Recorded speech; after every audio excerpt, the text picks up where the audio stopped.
Friends, इस video में हम आरपोप के बारे में जानेंगे। कोई भी हॉस्पिटल सेगमेंट में कोई भी बिजनेस मॉडल को आपको अगर एनालिसिस करना है तो आरपोप के बारे में आपको जानना चाहिए। आप देखेंगे कोई भी हॉस्पिटल बिजनेस का अगर आप पीपीटी या फिर कॉन कॉल को गो थ्रू करेंगे तो आपको इस आरपोप का एक नंबर आपको हमेशा मैनेजमेंट देता है, तो इसके बारे में आपको डिटेल नॉलेज रखना चाहिए। आरपोप का मतलब होता है एवरेज रेवेन्यू पर ऑक्युपाइंग बेड, यानी कि एक बेड से आपको कितना रेवेन्यू आप अर्न कर रहे हैं, और ये नंबर जितना ऊपर की दिशा में जाएगा उतना ही अच्छा है।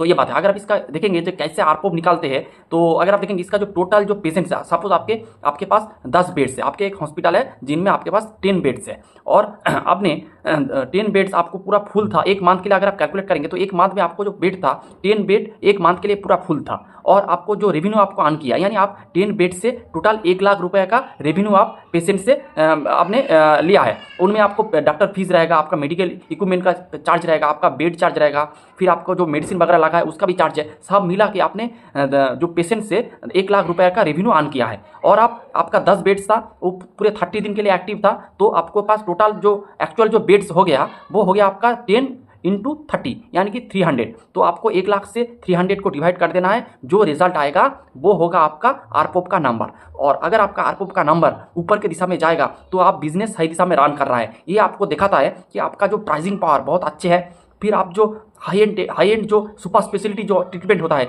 जैसे कार्डियोलॉजी, ऑन्कोलॉजी, न्यूरोलॉजी, गैस्ट्रोएंडोक्रोलॉजी, सर्जरी, इस तरह का जो हाई एंड ट्रीटमेंट है वो आपके हॉस्पिटल में ज़्यादा से ज़्यादा हो रहा है। अगर उसके साथ आप देखेंगे आपका जो उसके साथ प्रेजेंट जो एडमिशन डेज है वो थोड़ा कम है। अगर आपके जितना आपको बेड को इस्तेमाल कर पाएंगे, यानी आपका जो एवरेज जो एडमिशन जो डेज है वो जितना कम होएगा उतना आपका जो आरपोप का नंबर बढ़ेगा, उतना आप एक बेड के ऊपर ज़्यादा से ज़्यादा पेशेंट को आप एडमिट कर पाएंगे। तो ये सब बात भी इसके साथ होना चाहिए। उसके साथ ऑक्यूपेंसी, अगर आपके पास जो बेड्स है अगर ये ऑक्यूपेंसी लेवल बहुत कम होएगा तो आपका आरपोप का नंबर धीरे धीरे डाउन हो जाएगा। तो आपको आरपोप से बहुत कुछ डेटा मिल जाता है, इसीलिए आरपोप का नंबर बहुत इंपॉर्टेंट होता है। और आपको एक जिनिस ट्रैक करना चाहिए कि आपको हमेशा देखना चाहिए कि आरपोप का नंबर बढ़ रहा है कि या घट रहा है। अगर बढ़ रहा है तो उसका एफिशिएंसी, उसका हर एक मेट्रिक अच्छे लेवल से काम कर रहा है। तो आरपोप एक इंपॉर्टेंट मेट्रिक्स है, आपको इसके ऊपर अच्छे से ध्यान देना चाहिए।